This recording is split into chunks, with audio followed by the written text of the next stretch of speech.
Por la señal de la Santa Cruz de nuestros enemigos, líbranos, Señor Dios nuestro, en el nombre del Padre, y del Hijo, y del Espíritu Santo. Amén.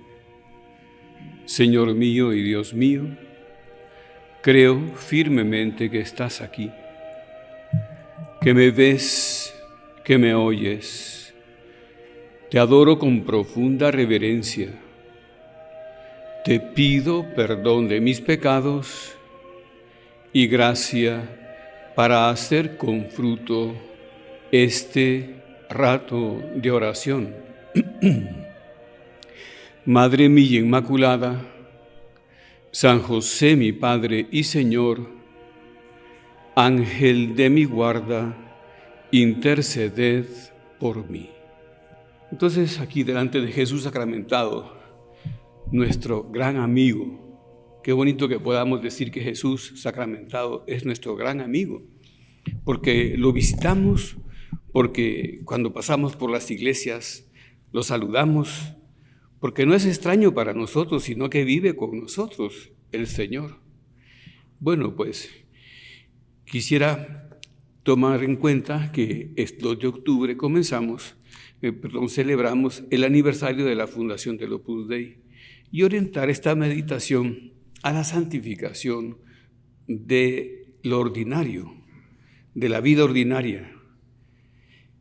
Entonces, vayamos al comienzo de la predicación de Jesús nuestro Señor, y lo encontramos en la región de Galilea, donde había vivido en ese territorio que le correspondía a los hijos de Jacob, llamados Zabulón y Neftalí. Es el norte de Tierra Santa, ¿verdad? Esos hijos no eran de sus esposas legítimas, eran de una esclava. Estaba diciendo que que nos ubicamos en torno al mar de Galilea. Se me olvidó conectar el micrófono.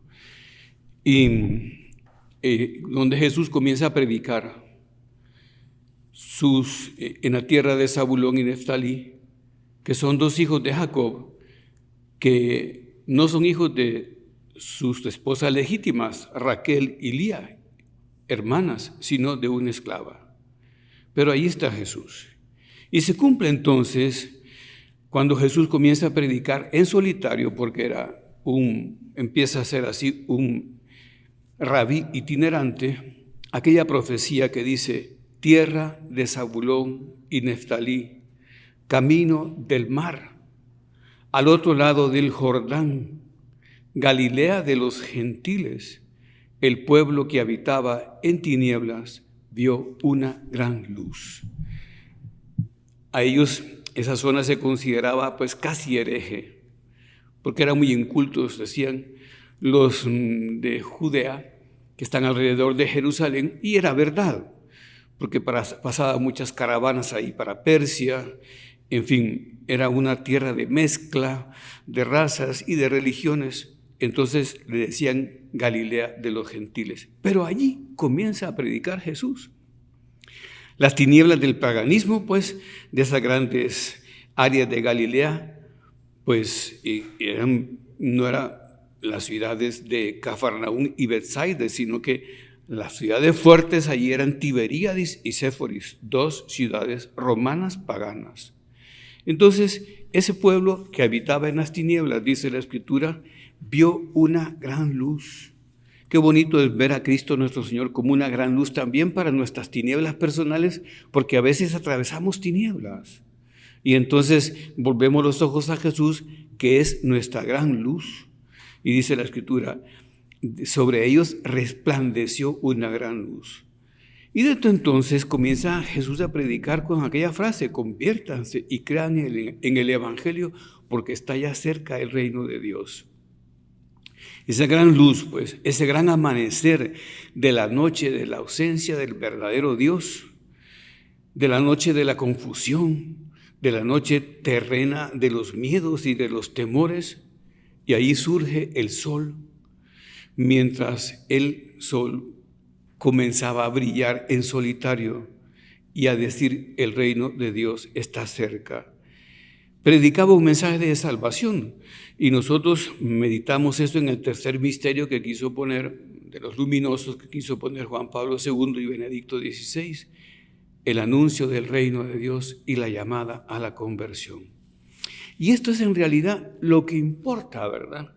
Y en esa zona norte, donde está el mar de Galilea, dice Lucas que cierto día, en el capítulo 5, versículo 1 al 11, cierto día la gente se agolpaba alrededor de Jesús para escuchar la palabra de Dios. Él estaba de pie en la orilla del lago de Genesaret y vio 2 barcas amarradas al borde del lago. Los pescadores habían bajado y lavaban las redes.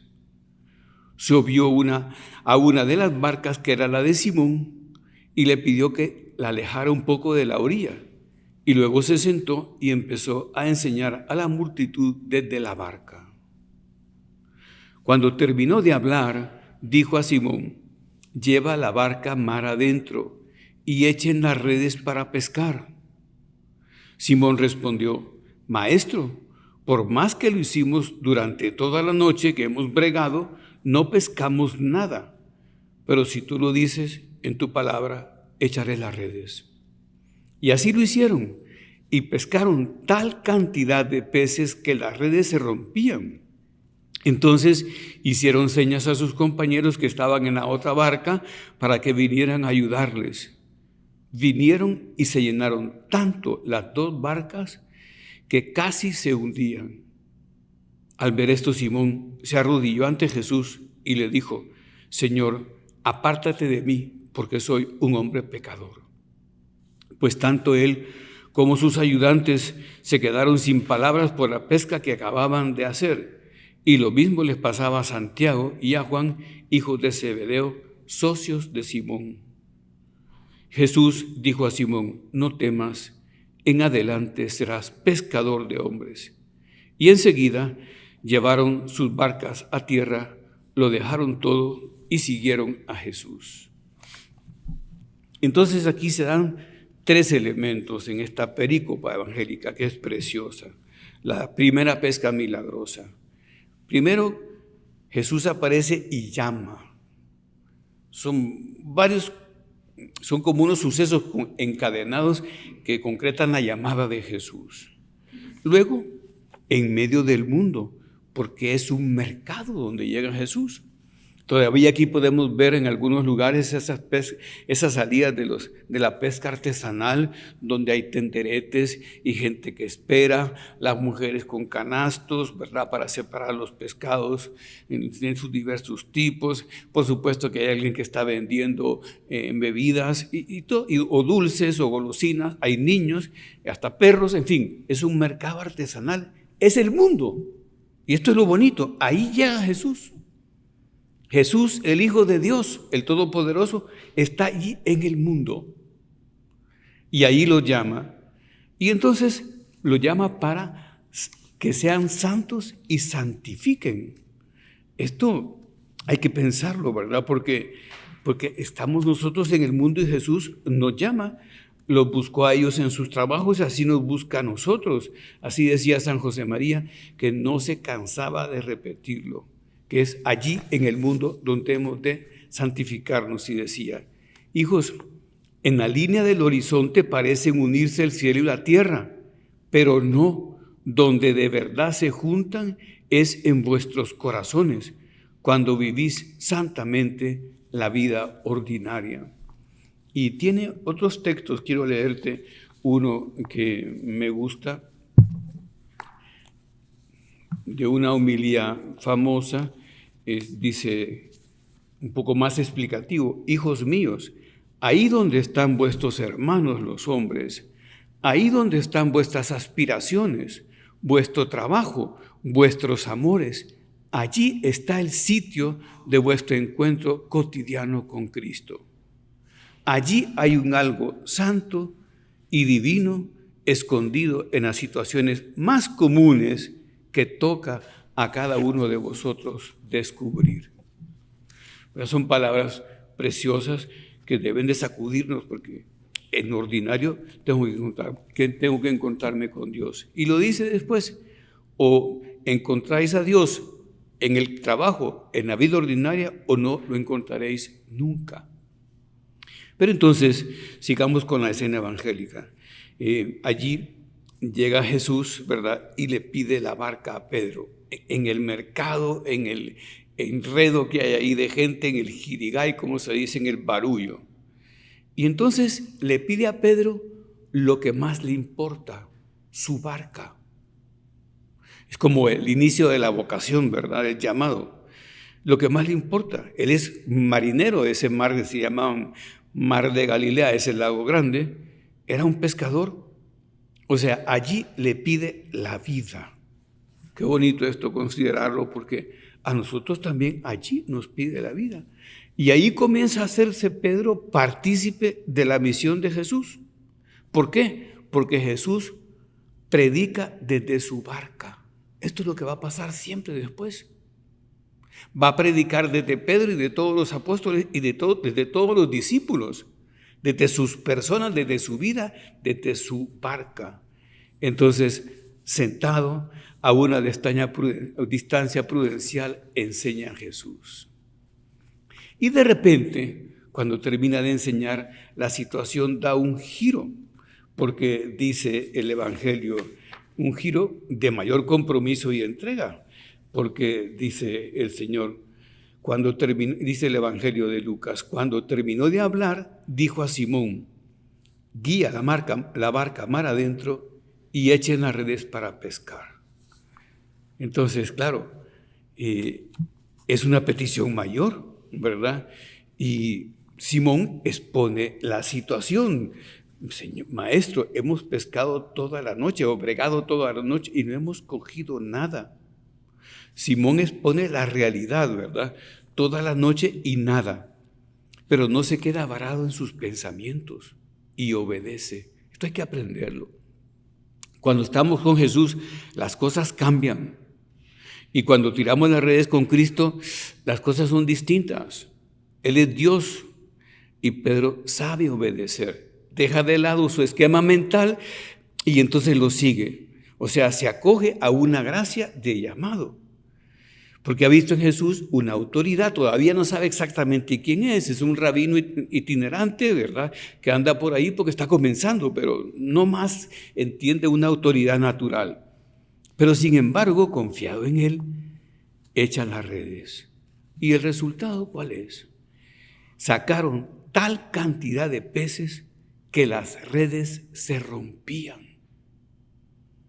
Hay un cambio radical de circunstancias, tal cantidad de peces, pero observa que no deja de haber dificultad. O sea, el Señor no nos promete un jardín de rosas y un cielo en la tierra, ¿no? Las redes están rebosantes, pero se están rompiendo. Y entonces, ¿qué pasa? Ellos tienen que poner su pericia y su experticia, ¿verdad? Y llaman a sus compañeros y llenaron tanto las barcas que casi se hundían. Otra vez, la dificultad. Casi se hunden, las redes se están rompiendo.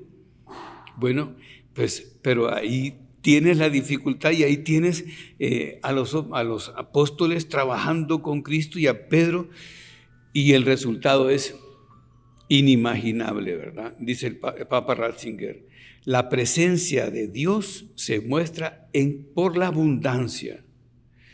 La pesca milagrosa, los peces, el vino abundantísimo en las bodas de Caná, los panes y los peces que se multiplican en ambas multiplicaciones de los panes y peces. Bueno, esa abundancia es la presencia de Dios. Es decir, decía San José María, tú le pides 5 y cuando Dios da 50, da 500, da 5,000, 5 millones. ¿Qué más da si es Dios? El punto es que nosotros nos abramos a ese mundo divino y sigamos sus enseñanzas y querramos trabajar con Él. Pero observemos pues en esa misma línea que han tenido que esforzarse, ¿verdad? Que ponerse a tono con la situación. Y hay algo más todavía, han comprendido, o mejor dicho, han comprometido también su libertad y sus potencias, porque han asumido ese objetivo de Jesús como suyo. Echen las redes, guíen mar adentro y echen las redes para pescar. Pero claro, ellos saben, eran pescadores profesionales, están a plena luz del día, los pescados se van para el fondo y además seguramente no eran áreas convenientes para la pesca, justo precisamente ahí al lado de este mercado artesanal, ¿verdad? Donde salían. Tiene que ser otros lugares, pero echan las redes, ¿verdad? Claro, echan las redes porque obedecen a Cristo. Es bien importante esto, ¿verdad? Que nos demos cuenta que se repite esta escena. San José María un día, después de una conversación, de una tertulia con jóvenes, subía las escaleras de una casa clásica madrileña, en esas con escaleras un poco coquetas, retorcidas, y entonces se volvió viéndolos para abajo y les dijo: hijos míos, almas, que el demonio se está llevando muchas almas. Bueno, pero hay que tomar, ¿verdad?, esta posición. Hay que darle la barca a Cristo, hacerle caso, echar las redes y enfrentar esas dificultades que el mismo éxito divino provoca. Mucho peso para las redes, mucha pesca para las barcas. Bueno, entonces la petición debe encerrar para nosotros un cúmulo de imposibles, pues, ¿verdad? Que Jesús que nos lanza mar adentro y ha habido un esfuerzo de toda la noche, no han cogido nada, están cansados, quizá podríamos decir humanamente hablando un poco hartos, y entonces, pero hacen lo que Cristo les pide. San Francisco, que estuvo tantas veces, San Francisco de Asís, acabamos de celebrar San Francisco de Asís el 4 de este mes, decía: comienza por hacer lo necesario, continúa haciendo lo posible y luego acabarás haciendo lo imposible. Con Dios se entiende, ¿verdad? Comienza por hacer lo necesario, continúa haciendo lo posible y acabarás haciendo lo imposible. Entonces, esa llamada universal a la santidad, todos estamos llamados, ¿verdad? La llamada en medio del mundo y el objetivo de la santidad, porque el Señor para eso nos quiere, para que seamos luz del mundo y sal de la tierra. Un tremendo apostolado, las almas nos esperan. El mundo, como a mí me dicen todos los días, el mundo está loco, Padre. El mundo está loco. Bueno, el tema es, ¿y yo qué hago? Planteárselo así, pero con esa misma claridad, ¿y yo qué hago? Porque yo no puedo decir que no está loco el mundo. Fíjense que hay un grupo de jóvenes, ¿verdad?, que reciben una formación así de matrimonio para jóvenes matrimonios, en la casa de diversas personas que se juntan, y acabamos de tener un cineforum de la película Nefarious, que es una película donde conversa un endemoniado con un psiquiatra, un endemoniado que va a morir a las 11 de la mañana porque está condenado a muerte, y el psiquiatra llega a las 8 de la mañana, traídos por las autoridades para que determine si está sano. Entonces procede la condena y será pues ajusticiado, y si no, pues está enfermo, no puede ser puesto en una silla eléctrica y se va para un hospital o para un sanatorio, ¿verdad?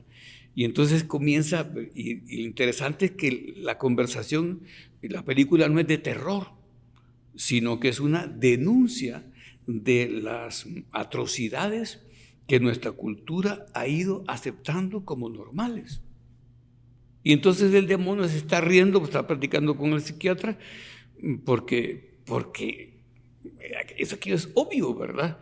Pero el psiquiatra es el típico muchacho de esta época, de la cultura un poquito nórdica, ¿verdad?, un poquito más nórdica. Y entonces tipo de Stanford y de Harvard, que llega un Mercedes-Benz. Y gente que sabe me dijo, ese traje que lleva es un Hermenegildo Seña, me dijo, no se le arruga en toda la película, y eso que le pega su penqueada el endemoniado, ¿verdad? La camisa perfecta, entonces es un típico exitoso que todo lo ve bien, es un bueno, pero un buenote, ¿verdad? Y entonces el demonio le empieza a decir, pero ahora mismo está tu novia entrando a la sala al quirófano para abortar ese hijo que no quisiste tener con ella. Y le dice, es que no estaba preparado para la paternidad. Ah, sí, pero estabas preparado para eliminar al hijo, ¿verdad? Y así va. Entonces, pero todas estas cosas que vamos viendo o que van viendo, tal vez nosotros no, pero en cierta medida nos estamos acostumbrando a ver como normales. Pero lo que yo iba es que hubo lleno completo, ¿verdad? Porque realmente se iba a exponer la realidad de la cultura actual. Eso es lo que hace el demonio. La película es muy buena, ¿verdad? Muy buena. La podíamos tener aquí también como Cineforum, que hemos tenido tantas veces, y Federico Hernández Aguilar, que dirigía el panel de los expositores, y pues estuvo muy bueno, ¿verdad? El punto es que a lo que yo iba es que todo el mundo reconoce esa situación, pero ¿yo qué hago? Entonces, volviendo a la escena del Evangelio y para ir terminando la meditación, al ver esto, dice, Simón se arrojó a los pies de Cristo y le dijo, apártate de mí, Señor, porque soy un hombre pecador. Entonces, ¿qué sucede? Que capta lo sobrenatural y se deja tocar el corazón, ¿verdad? Entonces, porque está ante lo inaudito, ante lo trascendente, apártate de mí. Ha captado lo que ahí ha sucedido, ¿verdad? Y entonces, y capta también la distancia que hay entre él y Jesús. O sea, se considera indigno entre él y lo que ha sucedido. Hay una gran distancia y por tanto tiembla, ¿verdad? Se estremece, estaba golpeado, consternado. Apártate de mí, pero comenta un famoso escritor francés, al mismo tiempo le tiene cogido los pies y no se los suelta, porque con el cuerpo dice lo que no expresa su boca, pero no te apartes de mí, porque sin ti yo no puedo nada. Bueno, pues entonces recordemos esta sociedad nuestra que vive el eclipse de Dios.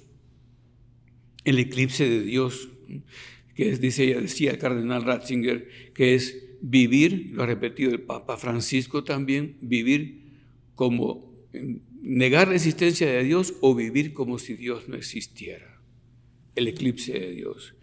Bueno, pues, y entonces hay un autor que a mí me gusta citar de vez en cuando, Kierkegaard, que no es católico, es un filósofo protestante, que cuenta que un payaso llega a un circo, a una ciudad, dice, y alquila un terreno, un local, un predio, y instala el circo, y pues se preparan los animales, y ya cerca de la función comienza a arder el circo, un gran incendio. Y entonces el payaso ya estaba listo y sale a la calle a gritar que se retiren, ¿verdad? Porque está cogiendo fuego el circo y estaba peligroso el incendio, y la gente creía que era parte del show y que el payaso estaba actuando. Y mientras más gritaba que ardía y que el incendio era peligroso, más se reían y más se quedaban. Y como acaba, dice Kierkegaard, coge fuego a toda la ciudad y se quema entera. Es un poco fatalista, pero dice, es que el que anuncia en un ambiente adverso o ignorante no es entendido. Y a veces a los cristianos nos puede pasar esto, ¿verdad? Que nosotros sabemos que está mal, pero y entonces, ¿qué dice Jesús? No temas. Nosotros decimos, ¿qué soy yo para tanto error y para tanta equivocación y para tanta corrupción? No temas, desde hoy serás pescador de hombres, pescarás almas, no con tu poder, con mi poder, con el poder divino, con el poder de Dios. Pero tú entrégate del todo, tú vuélcate en el trabajo por Dios y que Él te hará hará que tenga fruto. Entonces, a este propósito, pues me gusta poner aquel ejemplo de la manzana, ¿verdad? Que todos sabemos cuántas semillas tiene una manzana, pero nadie sabe cuántas manzanas contiene una semilla, dice el dicho. ¿Por qué? Porque a nosotros se nos pide la manzana, ¿verdad? Pero si damos la manzana, pues nosotros podemos partir la manzana y vemos las semillas que tiene. Y cada semilla contiene, pues muchos árboles de manzana, ¿verdad? Y contiene muchas cosechas de manzana. Y total, a nosotros se nos pide la manzana, como a Pedro en aquella ocasión, la barca, y punto. Pero hubo mucho fruto con esa predicación. Está consignada en el Evangelio esa entrega de Pedro, ¿verdad? Entonces, bueno, pues nosotros demos nuestra barca, da tu manzana. Y dice, ¿qué importa mi vida para tanta dificultad? Sí importa mucho. Hay unas semillas ahí que provocarán muchas cosechas. Es importante, como que el Señor le está diciendo, pues nos está diciendo a nosotros, deja tus preocupaciones de lado, dame tu vida, dame tu barca, allí donde estás, en el mundo, oye mi llamado, oye mi vocación. Entonces, vuelvo al Evangelio, y llevaron la barca a tierra y dejándolo todo, le siguieron. Quizá el propósito de este retiro tendría que ser ¿verdad? Seguirle más de cerca. Yo no sé si tú habrás visto alguna vez en internet, porque aparece esas tertulias que tiene el prelado del Opus Dei por todo el mundo, porque viaja, ¿verdad? Y pues en tertulias, en teatros o en salones así como encuentros, conversatorios, se dice ahora, y entonces en San Francisco, fijémonos en San Francisco, California, ahora le preguntó un muchacho, Padre, ¿a quién acudiremos? ¿A quién iremos al ver que la batalla está casi perdida? E inmediatamente y sin dudarlo le dijo, a Cristo Jesús. ¿A quién iremos tú y yo? Pues a Cristo. Pedro le dice, porque soy un hombre pecador, apártate de mí. Pero él lo detiene, ¿verdad? Desde hoy serán almas, hombres, los que has de pescar. Terminemos nuestra meditación, pues, pero recordando, ¿verdad?, la llegada de Jesús a ese mercado artesanal, que es bien bonito, porque aquí lo podemos ver nosotros en la Costa del Sol y en las playas del Salvador. O sea, y llega Jesús allí seguido por unas cuantas personas, y ahí se topa con la barca de Pedro, ahí se topa con los apóstoles, con los primeros, son los que está llamando el primer momento. Esto es bien bonito. Y están en ordinario, y esos hombres empiezan a cambiar su vida, como la tenemos que cambiar nosotros. Y ellos se entregaron poco, pero entregaron todo lo que tenían. En este caso, como ponía el ejemplo, su manzana. Pero todos sabemos cuántas manzanas, cuántas semillas tiene una manzana, basta partirla, ¿verdad? Pero no sabemos cuántas manzanas contiene una semilla, una cosecha y otra y otra. Decía la Madre Teresa de Calcuta, cuando le contestaban esto, pero ¿quién soy yo? Una gota para la humanidad, decía, para este mar de la humanidad. Decía ella, sí, pero si no pones esa gota, eternamente estará sin ponerse. Eternamente estará sin ponerse. Bueno, pues terminemos la meditación acudiendo a María Santísima y pidiéndole esta generosidad de compromiso en medio del mundo para acercarnos más y más a Cristo y no separarnos de Él y ser pescadores a su lado.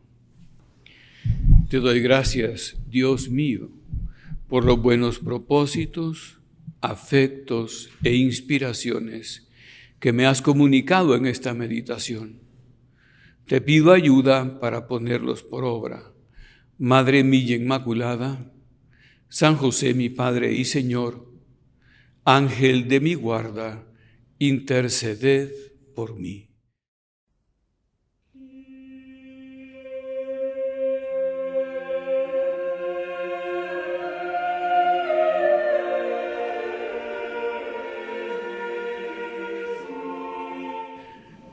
la señal de la Santa Cruz de nuestros enemigos, líbranos, Señor Dios nuestro, en el nombre del Padre, y del Hijo, y del Espíritu Santo. Amén. Señor mío y Dios mío, creo firmemente que estás aquí, que me ves, que me oyes. Te adoro con profunda reverencia. Te pido perdón de mis pecados y gracia para hacer con fruto este rato de oración. Madre mía Inmaculada, San José, mi Padre y Señor, Ángel de mi guarda, intercedan por mí. Vamos a hacer este ratito de meditación, un poquito más breve, de un tema importante, a veces un poco olvidado. Cuando rezamos el credo, nosotros decimos: creo en Dios Padre Todopoderoso, Creador del cielo y de la tierra, de todo lo visible y lo invisible. O sea, que estamos reconociendo una creación invisible. Quizá no recapacitamos mucho en eso, pero hay que tomarlo en cuenta. Creemos que hay unos seres que no se ven. Creemos que hay unos seres que yo no puedo oír ni tocar, y que quizá están como en el mundo, como cuando un ciego entra en una habitación, que sabe que alguien hay, pero no sabe quién es, ni cuántas personas son, etc. Pero sabe que están ahí. La Iglesia celebró este 2 de octubre pasado la fiesta de los ángeles custodios, y el 29 de septiembre la fiesta de los arcángeles Miguel, Gabriel y Rafael. Y la Iglesia pues nos recuerda que esos seres invisibles comparten la creación y están en el cielo, son servidores y mensajeros de Dios, pero también están en la tierra. Llegan a la tierra, comparten la gloria de Dios, pero también comparten la existencia con nosotros, actúan en la tierra de parte de Dios. Vamos a hablar un poquito de esta realidad, te decía, para que los tengamos más en cuenta y no los dejemos como un cuento infantil, como una historia de ficción, o como una fábula, ¿verdad?, ancestral, que soluciona los misterios que el hombre primitivo no se podía explicar. O sea, mitos, mitología, cosas que no existen. No. Por otra parte, en el Opus Dei, y este es un centro del Opus Dei, tenemos como una especial obligación de hablar y promover la devoción de los ángeles, porque entendió el fundador que el Señor hizo nacer el Opus Dei el 2 de octubre, fiesta de los ángeles custodios, para promover su devoción, porque en el siglo pasado, a medio siglo pasado, hubo un desprecio de la devoción a los ángeles. Se metió como un racionalismo en la piedad de la Iglesia, y entonces esto parecía primitivo o femenino, o en fin, ¿verdad?, popular, pero en el mal sentido de la palabra, y se despreció. Y entonces el Opus Dei pues sirvió para sostener la devoción práctica de los ángeles. Y los ángeles, que son estos seres que el Señor pone tan cerca de nosotros, lo hace con un objetivo, es de llevarnos al cielo. Qué bonito pensar en esto, ¿verdad?, que los ángeles están colaborando con Dios para llevarnos al cielo. La Sagrada Escritura los menciona muchísimas veces, pero no sé por qué, yo mismo me lo pregunto. No recapacitamos en eso, porque son siempre como personajes de segunda, siendo tan importantes, ¿verdad? Pero son de primera, pero están ahí, pero no les ponemos mucha atención. Y sabemos que existen porque la Escritura nos lo revela. Antes de la creación del mundo, Dios hizo los ángeles y los probó, en el sentido no como como una rata en un laboratorio, se entiende, ¿verdad? Los deja libres para que escojan ellos amar a Dios u odiar a Dios.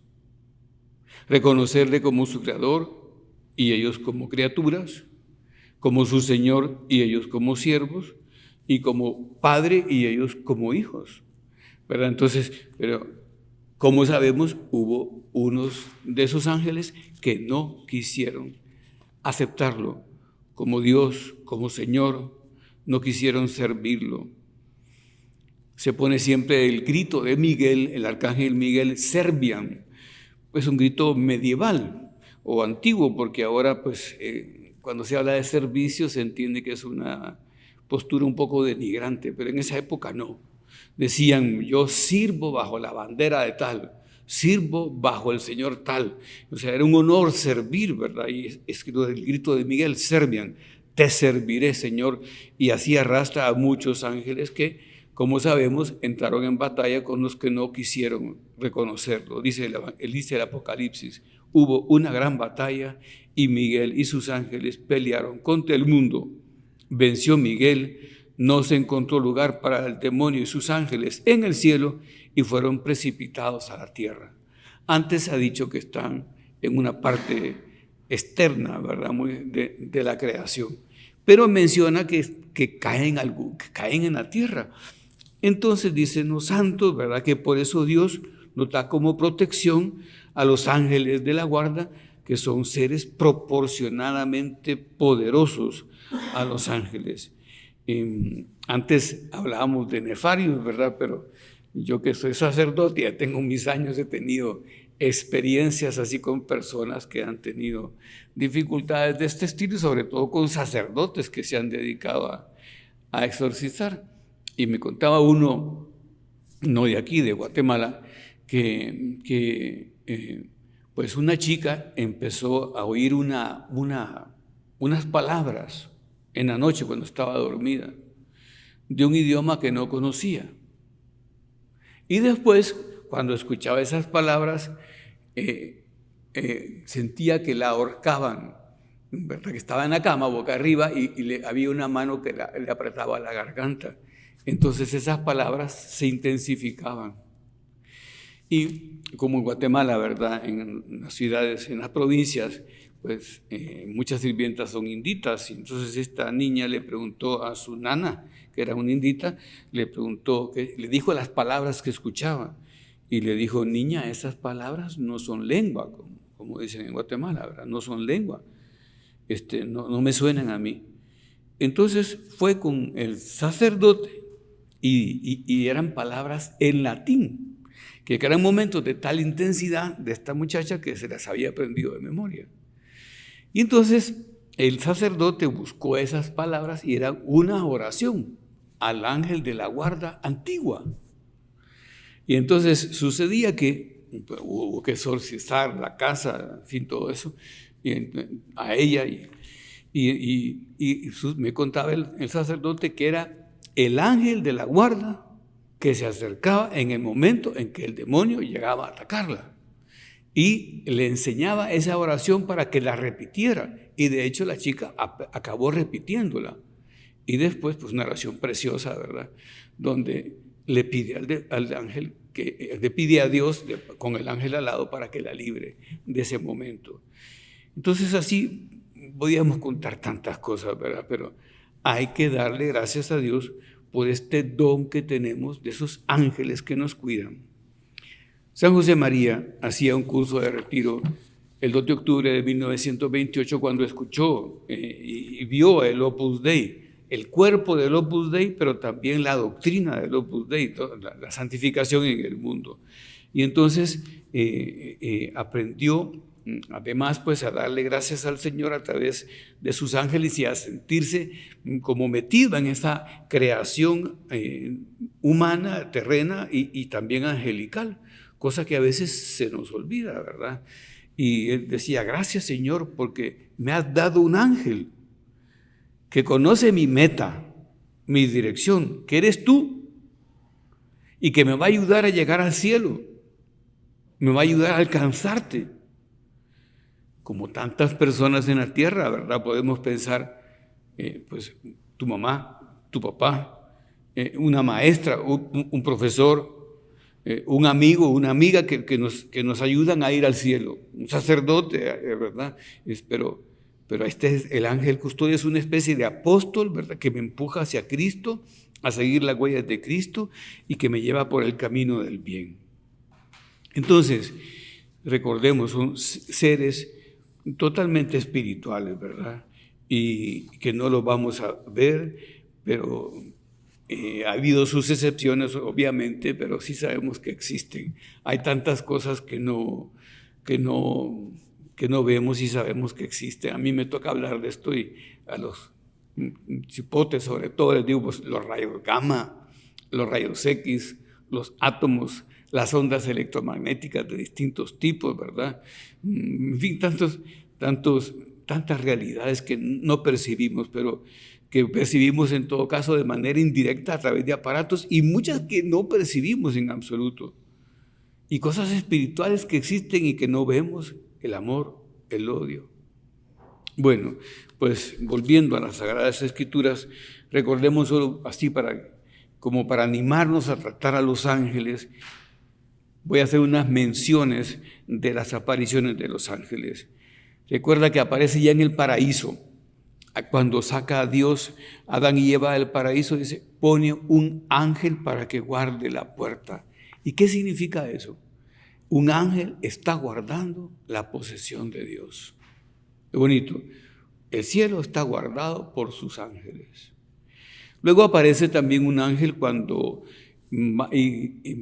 Abraham va a sacrificar a su hijo Isaac, que cuando ya ha probado su fidelidad, le detiene el brazo y le dice que se detenga. Luego también aparece pues aquel ángel tremendo, exterminador. ¿Te acuerdas? Moisés, el que elimina a los primogénitos de los egipcios, humanos y de los animales, ¿verdad? Una cosa tremenda. El ángel exterminador, que es una cosa como que en las películas de los mandamientos pues es bien dramático. Pero también tenemos a los ángeles anunciando maravillas. El ángel Gabriel llega hasta el profeta Daniel y le dice que ha sido escuchada su oración porque es varón de deseos. Qué bonito eso, cómo le gusta al Señor que deseemos cosas buenas y que le pidamos cosas buenas, que no seamos tacaños en el pedir, porque es que el que espera en el Señor, le dijo a Santa Faustina Kowalska, que las almas que esperan en Él le hagan gran consolación, porque puede volcarse sobre ellas. En cambio, aquellos que esperan poco, pues encogen su corazón y no puede Él darles mucho. Bueno, pues entonces llega Gabriel y le dice a Daniel que es varón de deseos, que su oración ha sido escuchada, pero que faltaban 70 semanas de años para la venida del Redentor. O sea, 490 años. Y ese mismo ángel luego llega a anunciar la venida del precursor en el templo cuando está Zacarías ejerciendo sus funciones y le dice que va a venir Juan Bautista, que su oración ha sido escuchada. Y entonces como Zacarías duda, está ante el ángel, ¿verdad? Y duda, entonces le dice, mudo te vas a quedar hasta que el niño nazca. Pero ese mismo ángel es el que va a avisar a María y que le lleva la buena nueva de salvación y que le llama llena de gracia y anuncia que va a ser la madre de Jesús. Gabriel, bonito, es el que lleva los grandes mensajes. Y también pues un ángel actúa con José en los sueños. ¿Te acuerdas que le dice que se vaya para Egipto y después que vuelva de Egipto para Tierra Santa? Y después cuando se va a quedar en Jerusalén, porque parece que esas eran las intenciones de José y María, porque Jerusalén era la ciudad oportuna para la educación de Jesús.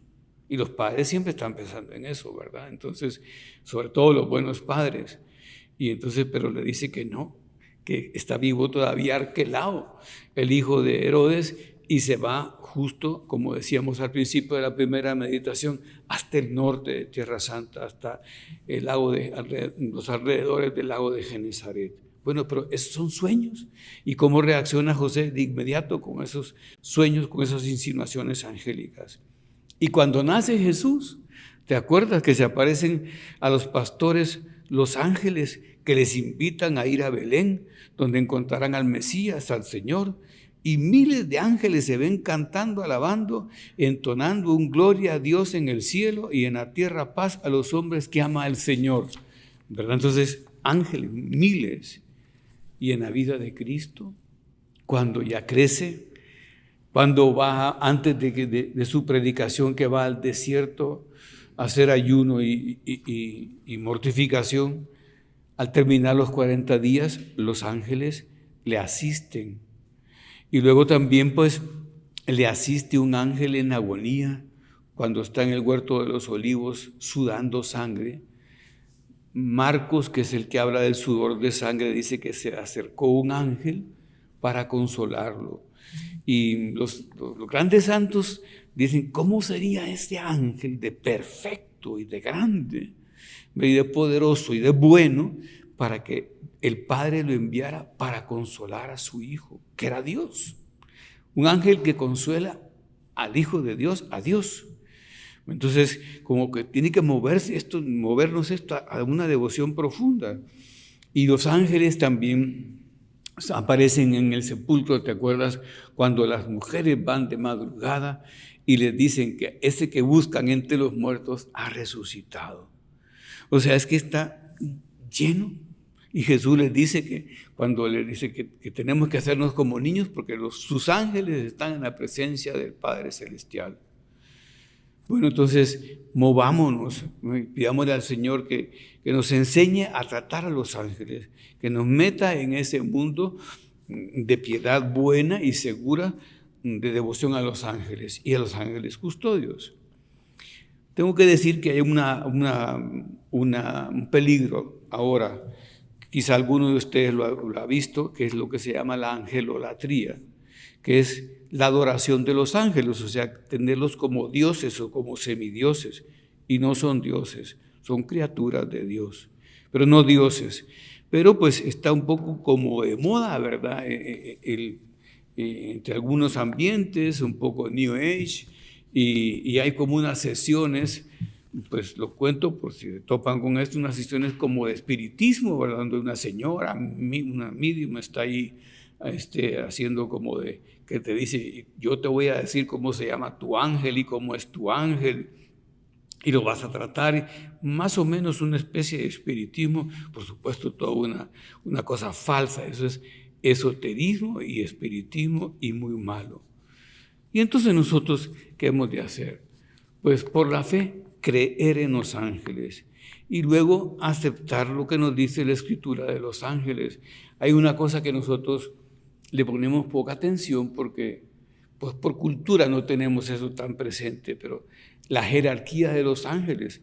Pero San Pablo nos habla, que era un hombre tan exacto y tan inteligente, nos habla de los serafines y de los querubines y de las dominaciones.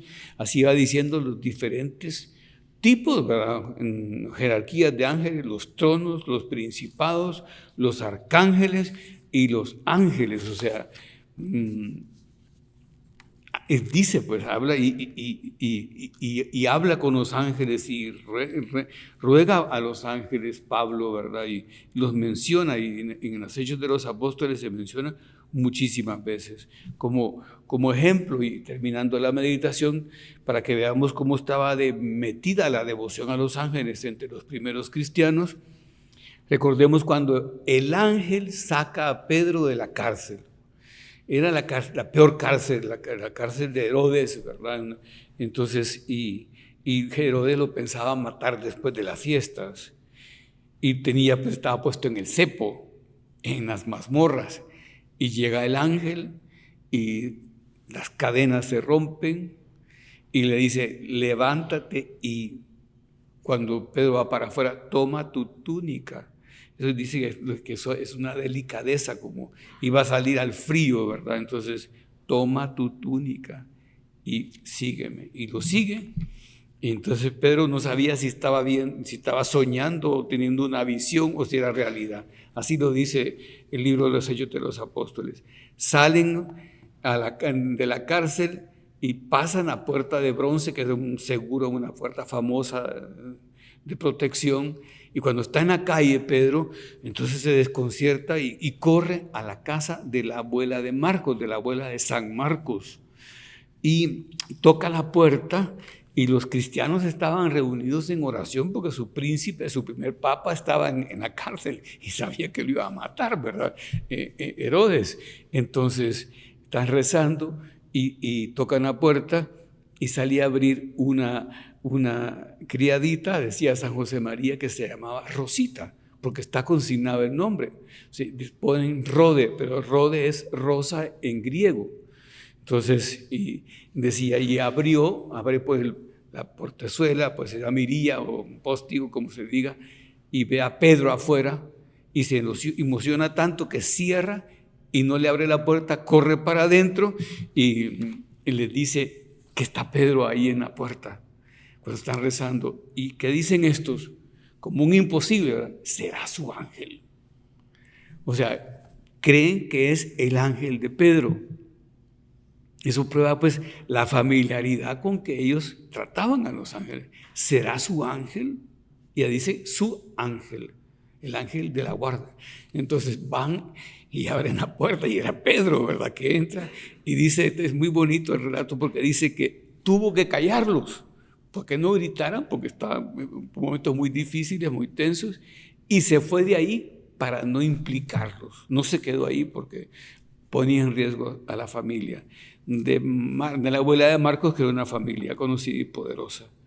Entonces, bueno, pues solo hay que decir algo más. ¿A quiénes se les dan guardianes? Pues a quienes tienen enemigos. Y nosotros tenemos enemigos porque los demonios están siempre queriendo llevarnos al lado opuesto, a lo distinto y retirado de Dios. Como repito, tantas veces el demonio tienta por odio a Dios y no pudiendo nada contra Dios, se va contra la imagen que somos nosotros, y como rompiendo el espejo, ¿verdad? Donde se refleja Dios, nosotros somos la imagen. El segundo motivo es contra el Redentor, contra Cristo, que ha derramado toda su sangre por nosotros, y entonces cada alma que se lleva el demonio al infierno, o los demonios al infierno, es como que esa sangre de Cristo hubiera sido en esa porción, que es infinita en su valor, derramada en balde.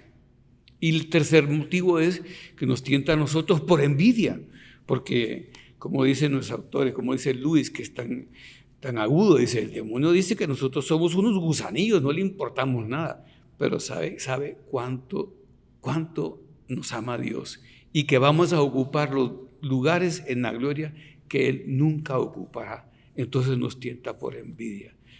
Contra Dios, pues, es la primera razón, contra Cristo y contra nosotros mismos. Entonces nos pone el Señor esos guardianes.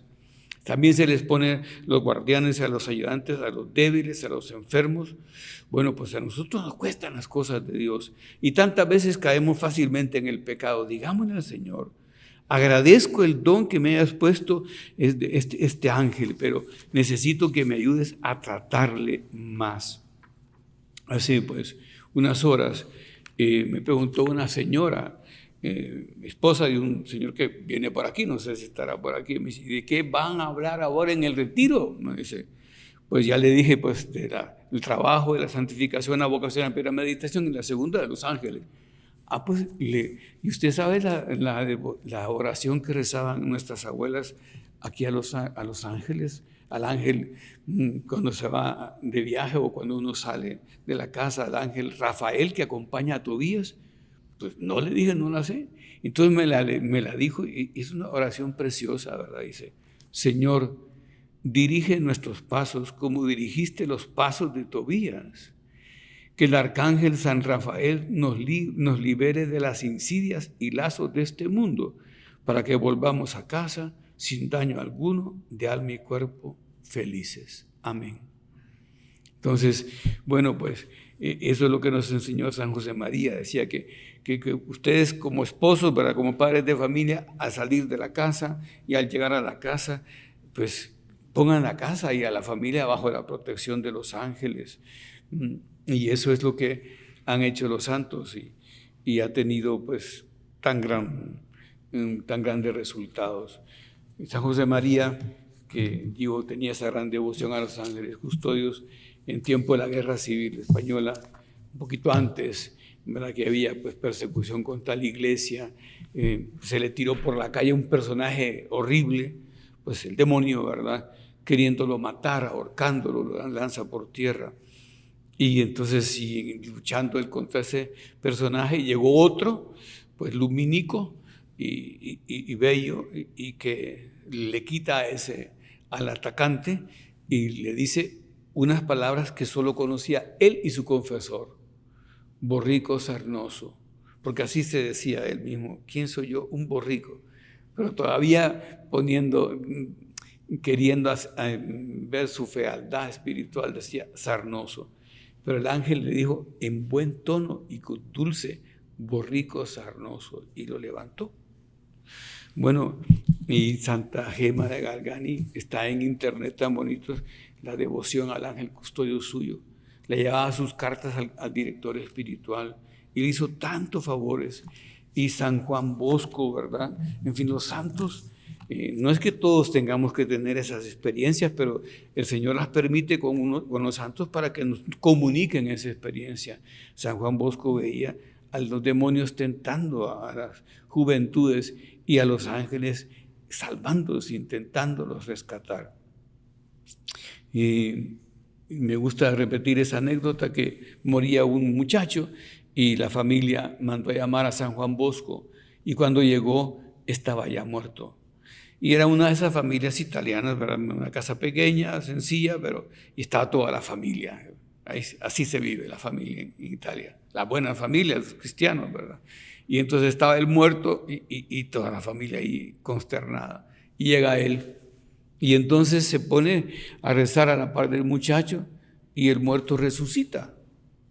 Y entonces se sienta y le dice él: ¿y qué veías?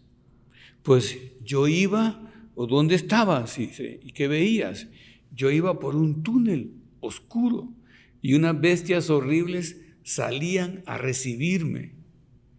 Y dice, y entonces apareció una señora luminosa y bella que me tomó de la mano y me trajo hasta aquí. Y entonces estaba sentado, ¿verdad?, en la cama, o en la mesa, porque ya estaba muerto, y le dice: ¿y ahora qué quieres? Confesarme. Entonces le pidió San Juan Bosco a todos que salieran, confesó al muchacho y abrió la puerta, ¿verdad? Entran todos y le dice: ¿y ahora qué quieres? Irme con la señora. Entonces San Juan Bosco le tomó la cabeza así de la nuca y lo recostó de vuelta y estaba muerto al final. Pero, ¿verdad?, María puede contra los demonios. Recordemos que una de las advocaciones más famosas es María, Reina de los Ángeles, ¿verdad?, que así se llama la ciudad de los ángeles, ¿verdad? María, Reina de los Ángeles. Terminemos a ella pidiéndole pues que tengamos este trato fino y que aprovechemos a este príncipe de los cielos que el Señor ha puesto a nuestro lado para cuidarnos. Te doy gracias, Dios mío, por los buenos propósitos, afectos e inspiraciones que me has comunicado en esta meditación.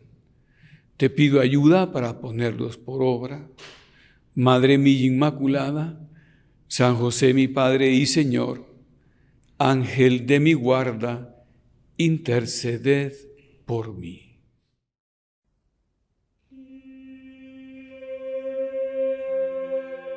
Infinitamente sea alabado.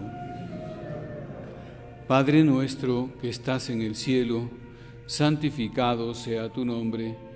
Venga a nosotros tu reino. Hágase tu voluntad en la tierra como en el cielo.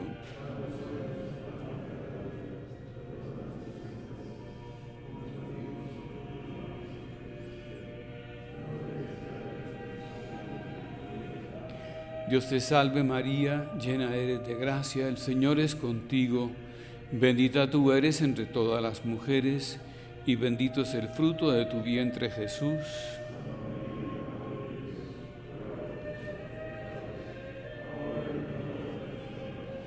Gloria al Padre, y al Hijo, y al Espíritu Santo.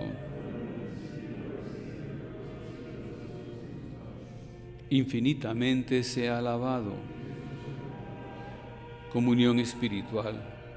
Yo quisiera, Señor, recibirte con aquella pureza, humildad y devoción con que te recibió tu Santísima Madre, con el espíritu y fervor de los santos. Le diste el pan del cielo, que tiene en sí todo consuelo. Oremos, oh Dios, que en este sacramento admirable nos dejaste el memorial de tu pasión. Te pedimos nos concedas venerar de tal modo los sagrados misterios de tu cuerpo y de tu sangre, que experimentemos constantemente en nosotros el fruto de tu redención, tú que vives y reinas por los siglos de los siglos.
Bendito sea Dios, bendito sea su santo nombre,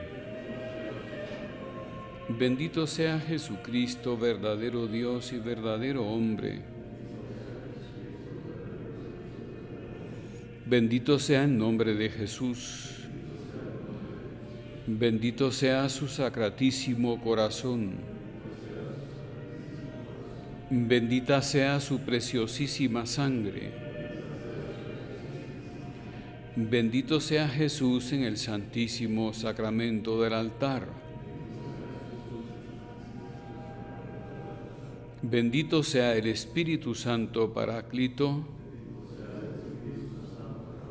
Bendita sea la excelsa Madre de Dios, María Santísima. Bendita sea su santa e inmaculada concepción. Bendita sea su gloriosa asunción. Bendito sea el nombre de María, Virgen y Madre. Bendito sea San José, su castísimo esposo.